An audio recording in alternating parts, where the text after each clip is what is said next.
പ്രിയമുള്ള പ്രേക്ഷകരെ നമസ്തേ.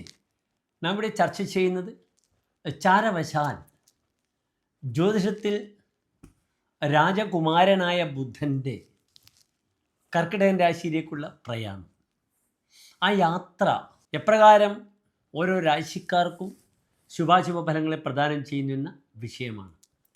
നിങ്ങൾക്കറിയാം, ജ്യോതിഷത്തിൽ അങ്ങേയറ്റം പ്രാധാന്യമുള്ള ഒരു ഗ്രഹമാകുന്നു ബുധൻ. ഏത് ഗ്രഹങ്ങൾക്കും പ്രാധാന്യമുണ്ട്. പക്ഷേ നമ്മൾ സാധാരണ പറയാറുണ്ട്, ഏത് വീടുകളിലും എല്ലാ പ്രശ്നത്തിലും ഇടപെടുന്ന, എല്ലാ കാര്യങ്ങളിലും നമുക്ക് ഉൾക്കൊള്ളിക്കാൻ പറ്റുന്ന ഒരു വ്യക്തി ഉണ്ടാകും.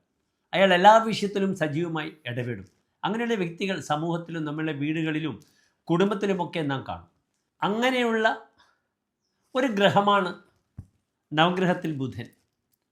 ആ ബുധൻ ഏത് സമയത്തും ഫലം ചെയ്യും.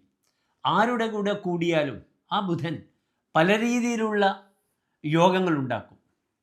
പല ഗ്രഹങ്ങളും ദിഗ്രഹ യോഗങ്ങൾ വരുമ്പോൾ പാപഗ്രഹങ്ങളോട് കൂടുമ്പോൾ ദോഷഫലവും, ശുഭഗ്രഹങ്ങളോട് കൂടുമ്പോൾ ശുഭഫലവും പ്രദാനം ചെയ്യും. പക്ഷെ ബുധൻ അങ്ങനെയല്ല. ബുധൻ ആരുടെ കൂടെ നിൽക്കുന്നു, ചാരി നിൽക്കുന്നു, ആ ഗ്രഹത്തോടു കൂടെ നിന്നുകൊണ്ട് നല്ല ഫലങ്ങൾ പ്രദാനം ചെയ്യും. ശനിയും ബുധനും തമ്മിലുള്ള ദിഗ്രഹയോഗം അത്ര നല്ലതായി കാണാറില്ല. മായാപടു ലംഘക എന്നാണ് ഫലം പറഞ്ഞിരിക്കുന്നത്. അയാൾ മായയിൽ പടുവായിരിക്കും. അയാൾ വളരെ പുകമറയോടുകൂടി കാര്യങ്ങൾ നീങ്ങും, ഓപ്പൺ ആയിരിക്കില്ല. ലംഘക ഗുരുവചനാതിക്രാമി, ഒരിക്കലും ഗുരുജനങ്ങളെ ബഹുമാനിക്കില്ല, അല്ലെങ്കിൽ മുതിർന്നവർ പറയുന്നത് അനുസരിക്കില്ല എന്നൊരു സ്വഭാവം ശനിയും ബുധനും തമ്മിലുള്ള ആ ദിഗ്രഹ യോഗത്തിൽ പരാമർശിക്കുന്നു. അതത്ര നല്ല യോഗമല്ല. ബാക്കി സൂര്യനോടുകൂടെ നിൽക്കുമ്പോൾ നിപുണയോഗമായി, ചന്ദ്രനോട് കൂടിയും നിൽക്കുമ്പോൾ നല്ല ഫലമാണ്. സത്യപ്രസിദ്ധവാക്യം അർത്ഥനിപുണം, കാശുണ്ടാക്കാൻ വളരെ നിപുണനായിരിക്കും. സൗഭാഗ്യ കീർത്തിയനിതം, നല്ല സൗഭാഗ്യത്തോടു കൂടിയിരിക്കുമെന്ന് ഫലം പറയുന്നു. ചൊവ്വയോട് കൂടിയിരിക്കുമ്പോഴോ മൂലാദി സ്നേഹ കൂടിയൊരു വ്യവഹൃതി വണി ബാഹുയോദ്ധ, കൈകൊണ്ട് യുദ്ധം ചെയ്യും, കൈക്കരുത്തുണ്ടാകും, അയാൾ വലിയ വ്യാപാരിയാകും. വ്യാഴത്തോടു കൂടെ നിൽക്കുമ്പോൾ വലിയ സംഗീതജ്ഞനാവും, നൃത്തജ്ഞനാവും. ശുക്രനോട് കൂടെ നിൽക്കുമ്പോൾ വാഗ്മിയാകും, നേതൃത്വ ഗുണം പ്രകടിപ്പിക്കും. ഇങ്ങനെ ധാരാളം ഗുണങ്ങൾ ബുധൻ ആരുമായി ചേരുമ്പോഴും ഉണ്ടാകുന്നു. അതിൻ്റെ ഒരു പ്രത്യേകത ഏത് സമയത്തും ഫലം ചെയ്യും ബുധൻ എന്നുള്ളതാണ്.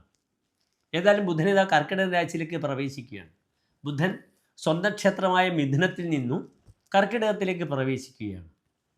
കർക്കിടകത്തിൽ ബുധൻ്റെ ആശ്രയ ഫലം നിങ്ങൾ ശ്രദ്ധിക്കണം. ബുധൻ്റെ ശത്രുവാണ് ചന്ദ്രൻ. സൗമ്യനാണ്, സോമൻ്റെ പുത്രനാണ്, ചന്ദ്രപുത്രനാണ് ബുധൻ.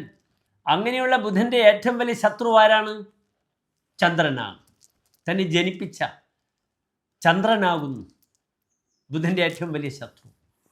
ഇവിടെ ആശ്രയഫലവും നിങ്ങൾ ശ്രദ്ധിക്കണം. കർക്കിടകത്തിലെ ബുധൻ നിൽക്കുമ്പോൾ ജലാർജിത സ്വജനസ്യ ശത്രു, ജലത്തിലൂടെ ധനം ലഭിക്കുമെന്നാണ്. അതിന് ധാരാളം ഉദാഹരണങ്ങളുണ്ട്. കർക്കിടകത്തിൽ ബുധൻ നിൽക്കുമ്പോൾ അയാൾ ജലത്തിലൂടെ, കർക്കിടകൻ ജലരാശിയാണ്, അതിലൂടെ ധനം ലഭിക്കും. സ്വജനസ്യ ശത്രു, സ്വന്തം ജനങ്ങൾ ശത്രുവാകുമെന്നൊരു ഫലവുമുണ്ട്. പല ജാതകത്തിലും തുലാൻ ലഗ്നമായി 10ാം ഭാവം കർക്കിടക രാശി വന്നവരുടെ ബുധൻ വരുമ്പോൾ അവർ ലോജിസ്റ്റിക്സിൽ വളരെയധികം ശോഭിക്കാറുണ്ട്. അവർ ഇൻസ്ട്രുമെൻറ്റേഷൻ പഠിച്ച് ഓയിൽ ആൻഡ് ഗ്യാസുമായിട്ട് ബന്ധപ്പെടുന്ന സാങ്കേതിക രംഗങ്ങളിൽ മികവ് പുലർത്താറുണ്ട്. അവർ ഷിപ്പിൽ പോകാറുണ്ട്. കാറ്ററിങ്ങുമായിട്ട് ബന്ധപ്പെടുന്ന ഭക്ഷ്യ വിഷയവുമായി ബന്ധപ്പെട്ട ജോലിയിൽ വ്യാപരിക്കാറുണ്ട്. ഇപ്രകാരം ബുധനും രാഹുവും കൂടി വരികയാണെങ്കിൽ അയാൾ കെമിക്കൽ ഇൻഡസ്ട്രീസിൽ വളരെയധികം ശോഭിക്കും. ഇപ്രകാരം ഓരോ ഗ്രഹത്തിനോടുകൂടി ബുധൻ യോഗം ചെയ്യുമ്പോൾ അതിൻ്റേതായ ഗുണങ്ങൾ നമുക്ക് ദർശിക്കാവുന്നതാണ്. ഇനി എപ്പോഴാണ് ബുധൻ ചാരവശാൽ കർക്കിടകത്തിലേക്ക് വരുന്നത് എന്നും കൂടി എൻ്റെ പ്രിയപ്പെട്ട പ്രേക്ഷകർ അറിയണം. 1200 മിഥുനമാസം 8ാം തീയതി ബുധൻ കർക്കിടക രാശിയിലേക്ക് പ്രവേശിക്കുന്നു. 70 ദിവസക്കാലം കർക്കിടകൻ രാശിയിലുണ്ട്. 1201 ചിങ്ങമാസം 14ാം തീയതി വരെ. ഇപ്രകാരം 70 ദിവസക്കാലമാണ് കർക്കിടകൻ രാശിയിൽ ശത്രു സങ്കേതത്തിൽ ബുധൻ സ്ഥിതി ചെയ്യുന്നത്. 2025 ജൂൺ മാസം 22ാം തീയതി മുതൽ ഓഗസ്റ്റ് 30 വരെയുള്ള ദിനങ്ങളിലാണ് ബുധൻ കർക്കിടക രാശിയിൽ പ്രവേശിക്കുന്നത്.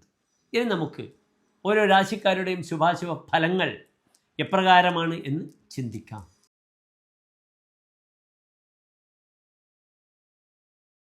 മകം പൂരം ഉത്രം നക്ഷത്രത്തിൻ്റെ ആദ്യത്തെ 15 നാഴിക വരുന്ന 2 നക്ഷത്ര സമൂഹം. ഇവിടെ ചിങ്ങൻ രാശിക്കാർക്ക് ബുധൻ നിൽക്കുന്നത് 12ാം ഭാവത്തിലാണ്.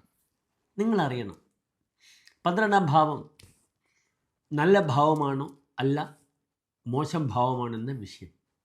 ജ്യോതിഷത്തിൽ മോശപ്പെട്ട ഭാവങ്ങളിൽ പെടുന്ന ഒരു ഭാവമാണ് 12ാം ഭാവം. 6, 8, 12 ഭാവങ്ങളാണ് ജ്യോതിഷത്തിൽ അനർത്ഥഭാവങ്ങളാണ്. ഷഷ്ടം, ദ്വാദശം, അഷ്ടമഞ്ചം മുനിയോ ഭാവാൻ അനിഷ്ടാൻ വിദുഹു. 6, 8, 12 ഭാവങ്ങൾ അനിഷ്ടങ്ങളാണ്. അവിടെ ഏത് ഗ്രഹങ്ങൾ നിൽക്കുന്നു, അല്ലെങ്കിൽ ഈ 3 ഭാവങ്ങളുടെ അധിപന്മാർ ഏത് ഭാവത്തിൽ പോയി നിൽക്കുന്നു, ഒന്നുകിൽ അതിനെ നശിപ്പിക്കും, അല്ലെങ്കിൽ വൈകല്യങ്ങൾ ഉണ്ടാക്കും. അതിലേറ്റവും മോശമാകുന്നു 8ാം ഭാവം. ഇവിടെ 12ാം ഭാവം എന്താണ്? പാപം, വ്യയം, പതനം, നിരയം, വാമമംബകം. പാപങ്ങൾ, വ്യയം, ദുർച്ചെലവുകൾ, പതനം, വീഴ്ച, സ്ഥാനഭ്രംശം, വൈകല്യം, ശാരീരിക വൈകല്യങ്ങൾ, സ്ഥാനഭ്രംശങ്ങളാണ് 12ാം ഭാവം കൊണ്ട് ചിന്തിക്കേണ്ടത്. അതിനാൽ ഈ ബുധൻ അത്ര നല്ലതല്ല 70 ദിവസക്കാലം ചിങ്ങൻ രാശിക്കാർക്ക്. ചിങ്ങൻ രാശിക്കാരെ സംബന്ധിച്ചിടത്തോളം ബുധൻ ആരാണ്? ബുധൻ ധനാധിപനാണ്, കുടുംബപതിയാണ്, വാക്പതിയാണ്. ഇവിടെ വാക്ക് ദുർവ്യയം ചെയ്യരുത്, അനാവശ്യമായി വാക്കുകൾ ഉപയോഗിക്കരുത്. വാക്കിലൂടെ തനിക്ക് നഷ്ടം വരും. 2ാമത്തെ വിഷയം, ഒരു രേഖയുമില്ലാതെ 1 രൂപ പോലും കൊടുക്കരുത്. 3ാമത്തെ വിഷയം, വിലപ്പെട്ട രേഖകൾ നഷ്ടപ്പെട്ടു പോകും. ഓർമ്മക്കുറവ്, അശ്രദ്ധ, ഇത് കാരണം പ്രയാസങ്ങൾ വരും. മാനസികമായ സംഘർഷങ്ങൾ വരുമ്പോൾ താൻ ശ്രദ്ധിക്കാതെ അവിടെയും ഇവിടെയും തന്നെ രേഖകൾ കൊണ്ടുപോയി വെക്കുക, മറന്നു പോവുക, ബാങ്കിൻ്റെ രേഖകൾ വാങ്ങാതിരിക്കുക, വീടിൻ്റെ താക്കോൽ അല്ലെങ്കിൽ വാഹനത്തിൻ്റെ താക്കോൽ അവിടെയും ഇവിടെയും വെച്ച് അവസാനം അത് തപ്പി നോക്കേണ്ടുന്ന അവസ്ഥ വരും. ഇതൊക്കെ ബുധൻ 12ാം ഭാവത്തിൽ വരുമ്പോൾ സംഭവിക്കുന്നു. സ്ഥാനഭ്രംശങ്ങൾ ഉണ്ടാകും, തൻ്റെ പൊസിഷനിൽ വീഴ്ച വരാം. ഇവിടെ ബുധൻ 11ാം ഭാവാധിപനാണ്, ലാഭാധിപനാണ്. തനിക്ക് ലാഭം നഷ്ടപ്പെടും, തൻ്റെ പൊസിഷനിൽ വീഴ്ചകൾ വരും, വൈകല്യങ്ങൾ ഉണ്ടാകാം, സ്കിൻ പ്രോബ്ലം ശ്രദ്ധിക്കണം, മുടികൊഴിച്ചലുണ്ടാകാം, ത്വഗ് രോഗങ്ങൾ വരും. അതിനാൽ വളരെ ശ്രദ്ധിക്കുക. വാതപിത്ത കഫജന്യങ്ങളായ രോഗങ്ങൾ ഉണ്ടാകാം, വളരെ ജാഗ്രത പാലിക്കണം. ഇവിടെ ആർക്കും ഒരു പ്രോമിസുകളും കൊടുക്കാൻ പാടില്ല. തൻ്റെ കൈകൊണ്ട് കാശ് കൊടുത്താൽ തിരിച്ചു കിട്ടില്ല.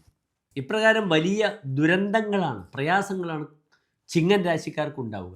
നിങ്ങളൊരു കാര്യം മനസ്സിലാക്കണം, 12 രാശിക്കാരിലും യഥാർത്ഥ ചിങ്ങം രാശിക്കാർക്ക് വളരെയധികം ക്ലേശങ്ങൾ ഉണ്ടാക്കും ഈ ബുധൻ. 70 ദിവസക്കാലം ശ്രദ്ധിക്കണം.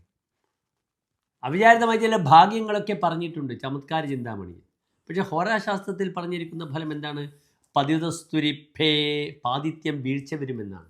ചമത്കാര ചിന്താമണിയിൽ പറഞ്ഞിരിക്കുന്നത് ഫലം നല്ല ഫലമാണ് പറഞ്ഞിരിക്കുന്നത്. നജേ ദ്വാദശേ യസ്യ ശീതാംശു ജന്മ കഥം തദ് ഗൃഹം ഭൂമിദേവ ഭജന്തി. 12 ബുധനില്ലെങ്കിൽ ബ്രാഹ്മണർ ആ വീട്ടിൽ വരില്ല, അനുഗ്രഹിക്കില്ല. രണേ വൈരിണോ ഭീതി മായാന്തി കശ്ചിത്. 12 ബുധനില്ലെങ്കിൽ ശത്രുക്കൾ തന്നെ ഭയപ്പെടുമെന്നാണ്. അങ്ങനെ ഒരു ഗുണം ബുധൻ പറഞ്ഞിട്ടുണ്ട്. ഹിരണ്യാദികോശം കഥം കോന കുര്യാത്. സ്വർണമൊക്കെ ആര് തരും? 12 ബുധനുണ്ടെങ്കിൽ സ്വർണം തരുമെന്നാണ് പറഞ്ഞിരിക്കുന്നത്. അപ്രകാരം നല്ല ഫലം ചമത്കാര ചിന്താമണിയിൽ പറഞ്ഞിരിക്കുന്നു. പക്ഷേ പല അനുഭവങ്ങളും അത്ര നല്ലതല്ല. 12 നിൽക്കുന്ന ബുധൻ വീഴ്ചയുണ്ടാക്കും. ധനപരമായ വിഷയത്തിലായാലും അനാവശ്യമായ വാക്തർക്കങ്ങൾ ശ്രദ്ധിക്കണം. രേഖാപരമായ ശത്രുത കോടതിയിൽ പോകേണ്ടുന്ന അവസ്ഥ വരും. ഇവിടെയൊക്കെ ശ്രദ്ധിക്കണം. നിർബന്ധമായും ഇവിടെ പരിഹാരം പ്രാർത്ഥനയിലൂടെ ചെയ്തേ മതിയാവുകയുള്ളൂ. ഓം ലക്ഷ്മി നരസിംഹമൂർത്തയെ നമഃ എന്ന പ്രാർത്ഥന, പാനകം, തുളസിമാല, ഭാഗ്യസൂക്താർച്ചന വഴിപാടായി ചെയ്യുക. ഇങ്ങനെ ഈ ബുധനുണ്ടാക്കുന്ന ദോഷങ്ങളെ, ദുർഘട പ്രതിസന്ധികളെ തരണം ചെയ്യണം എൻ്റെ പ്രിയപ്പെട്ട പ്രേക്ഷകർ. ഒരു തരത്തിലുള്ള സാമ്പത്തിക ഇടപാടുകളും വളരെ ശ്രദ്ധയില്ലാതെ, രേഖയില്ലാതെ ഒന്നും ചെയ്യാൻ പാടില്ല. സൂക്ഷിച്ചാൽ ദുഃഖിക്കേണ്ട എന്ന സതുപദേശം മാത്രം ചിങ്ങൻ രാശിക്കാർക്ക് നൽകുന്നു. നന്ദി, നമസ്കാരം.